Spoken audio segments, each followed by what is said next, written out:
que precisa se achar. Então, vamos lá. Last but not least, nós vamos ouvir a doutora Vanessa Barbosa Malaquias. A doutora ela é doutoranda pelo Programa de Pós-Graduação em Análises Clínicas da Faculdade de Ciências Farmacêuticas da USP. Ela possui pós-graduação em Gestão da Saúde e bacharelado em Biomedicina. Tem experiência em laboratórios de biodiagnóstico, laboratório de biossegurança nível 3, ensaios clínicos e pesquisa básica, atuando principalmente nos temas das dislipidemias, Covid-19 e nanopartículas. A doutora Vanessa vai nos falar sobre Rare Non-Coding APOB RS 127-13771 increases lipid droplet accumulation in HepG2 cells.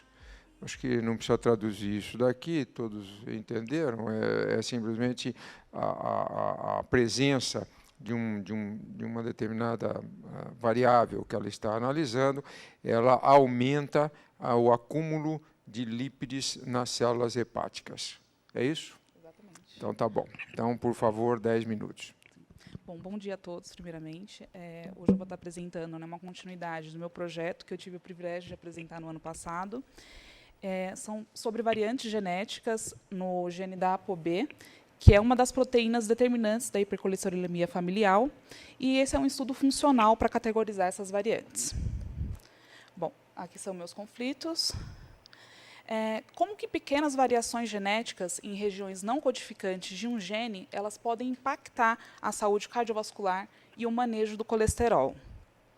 Bom, essas variantes genéticas em regiões não codificantes dos genes, elas são geralmente subvalorizadas, elas não são tão levadas a sério na prática. Mas elas têm um impacto direto no manejo do distúrbio genético, né? Como o próprio nome dela diz, elas ocorrem em regiões que não codificam proteínas, ou seja, regiões não traduzidas, como as regiões 5', 3', região de promotores, enhancers, determinadores, e, no nosso caso aqui, para regiões intrônicas. Essas variações elas podem modular a expressão de um gene através de recrutamento de elementos regulatórios. Ela pode afetar também o splice do RNA mensageiro, seja adicionando ou tirando exons. Ela pode também afetar a estabilidade do RNA mensageiro, desculpa, deixando uma quantidade maior ou menor de proteínas, né, a partir dessa meia-vida dele, quando é afetada, e também ela pode contribuir com fatores epigenéticos, fazendo uma interação ali direta com microRNAs, podendo superexpressar esses microRNAs ou até mesmo anulá-los. E todas essas variações elas podem influenciar diretamente o metabolismo lipídico, que é crucial, né, para o manejo de pacientes com hipercol e com risco cardiovascular. Bom, então, no contexto dessa variante que eu estou analisando, a predição da patogenicidade dela em sílico está em torno de algo de 65% a 70% de causar um dano, segundo o TREP score. O TREP score é uma métrica preditiva que a gente tem para avaliar o impacto de variantes em regiões não codificantes do genoma. Então, essas variações elas podem afetar diversos processos importantes, mesmo sem afetar diretamente a sequência da proteína ApoB. Para isso, então, foi isolada as partículas de LDL de pacientes portadores dessas variantes, né? Primeiro, a gente fez uma análise genética, identificou a variante, depois a gente reconvocou esses pacientes, coletou uma amostra de sangue e isolou as partículas por ultracentrifugação. Após isso, foi feito um ensaio celular do uptake de LDL para avaliar como que essa partícula, né, internalizava. E, para conseguir enxergar isso morfologicamente, a gente fez uma coloração com oil head, que ele vai atuar ali como um marcador visual para as reservas de gorduras dentro da célula. E, depois disso, foi seguido da análise desses dados, né, tanto a análise estatística quanto a quantificação. Bom, com isso, a gente conseguiu observar um aumento no acúmulo de gotículas lipídicas quando comparadas com um controle. Cerca de 69% já de imediato de contato, e cerca de 20% de diferença quando incubados com 4 horas. Para 8 horas de incubação, a gente não observou nenhuma diferença significativa, né? Mas o que a gente consegue observar são alguns processos celulares que estão envolvidos no meio, como o processo de vacuolização, que é já quando o metabolismo da célula está ativo e começa a consumir aquela própria gordura, fazendo autofagia. E não só isso, né, como resultado adicional para essas variantes, a gente também foi investigar um pouquinho mais. É a mesma técnica, porém, corada com anticorpo contendo fluorófilo, em vez de corado com Arrowhead. Né? E agora a gente quis saber o que acontece nessas 8 horas, né, que não tem essa diferença, e melhor ainda, se essa célula ainda é capaz de metabolizar, né, e reciclar o receptor de LDL de volta para a superfície. Então, a gente fez uma colocalização dos receptores de superfície da célula com as reservas de gordura. E a gente encontrou um discreto aumento, né, nos receptores que estão colocalizados com os lipídios, sugerindo também que essa variante pode diminuir a disponibilidade dos receptores na superfície celular. Né.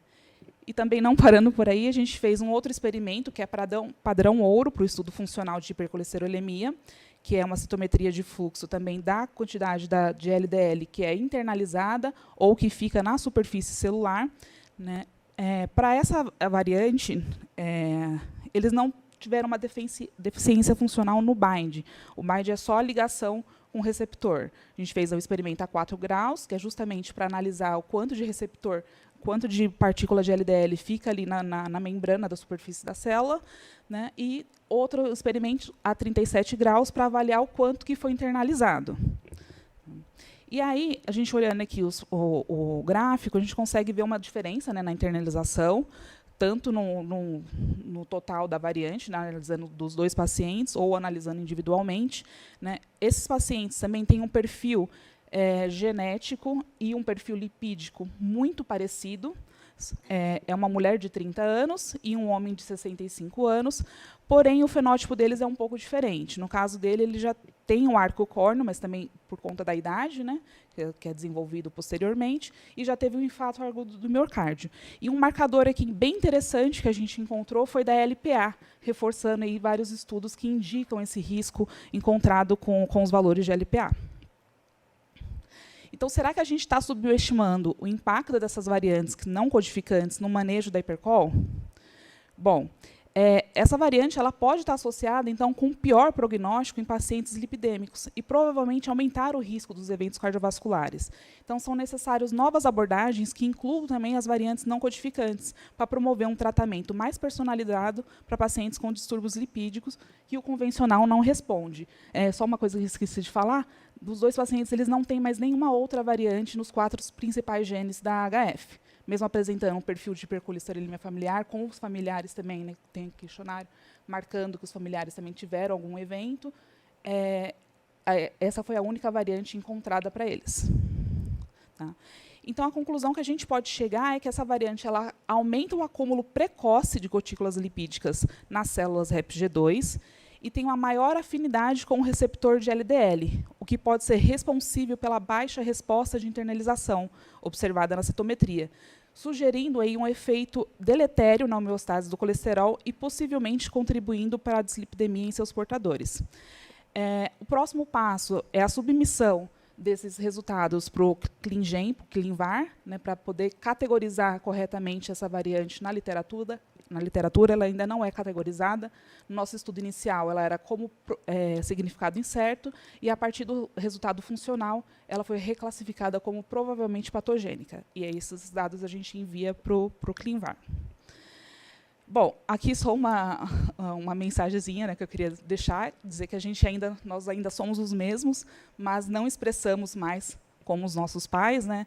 Com a mesma base genética, ela pode levar a características diferentes devido às influências ambientais. Eu tentei trazer o mesmo conceito, pedi para o ChatGPT desenhar essa imagem para mim, para cardiologistas, né? A outra ficou muito mais bonita, mas essa aqui ele tentou também, né, coitado, mas está aprendendo ainda. Bom, e aqui são meus agradecimentos. É isso.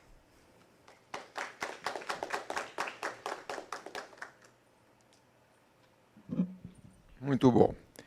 Bom, está vendo? Tá aqui. Minha caneta.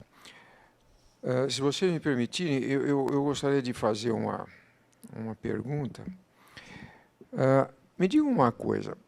Todos nós, clínicos, estamos acompanhando essa revolução genômica aí, não é? Hoje a gente já tem algumas coisas que a gente está colocando em prática. Lá no INCOR, por exemplo, a gente já está sequenciando determinados polimorfismos na rotina clínica em determinadas situações. Por exemplo, arritmia, cardiomiopatia hipertrófica, etc. E eu tive a oportunidade de conversar recentemente com o Dr. Krieger, o Zeca Krieger, se está chegando o momento da gente pensar em alguma coisa dessa para a coronária. Já tem muita coisa na literatura. E ele disse que, na opinião dele, não. Quer dizer, nós ainda não estamos fazendo isso na coronariopatia, em geral, na aterosclerose. E aí a pergunta minha para você é o seguinte, quer dizer, agora você determinou um novo polimorfismo, talvez tenha importância, talvez não tenha, ainda vai não sei para onde, vai ter que ser visto, etc. Como é que você vê isso neste momento? Quer dizer, qual é o impacto clínico que você vê dessa sua descoberta nesse momento? E mais uma pergunta. Quer dizer, vamos imaginar que realmente tem uma correlação muito grande, etc., etc. O que a gente faz? Quer dizer, tem alguma coisa que se possa fazer para isso? Então, são duas coisas clínicas e que, obviamente, em momento algum, desmerece aquilo que é feito do ponto de vista de pesquisa de bancada, que é extremamente importante para o conhecimento da doença e para o desenvolvimento das terapêuticas. Mas eu queria que você fizesse uma análise aí, neste momento, como você vê isso e como é que você vê isso futuristicamente. Sim. Eu considero que a análise genética, quando é uma mutação pontual, ela é muito determinante.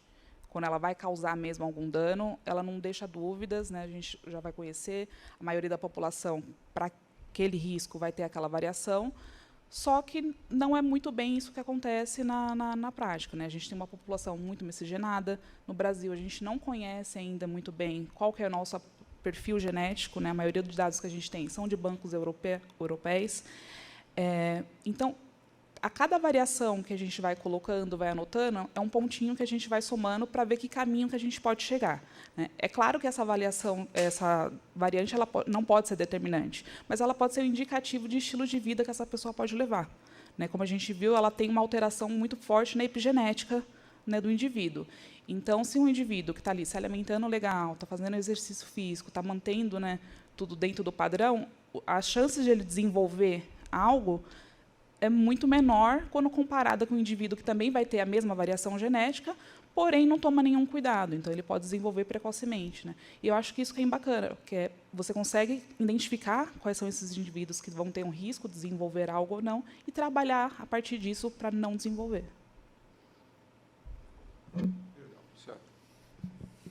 Parabéns pelo teu trabalho. Pegando a última frase da tua apresentação, nós não expressamos mais como os nossos pais. Eu queria te perguntar como é que você vê essa questão da epigenética, quais as implicações disso em relação ao teu tema e se esses achados podiam ser explicados com base nesse racional. Sim, eu acredito que sim. Como a gente viu ali, um achado foi o valor de LPA, né, que está bem acima. A gente sabe que a LPA é uma partícula de LDL, né, que foi modificada com o acréscimo de uma poliproteína A.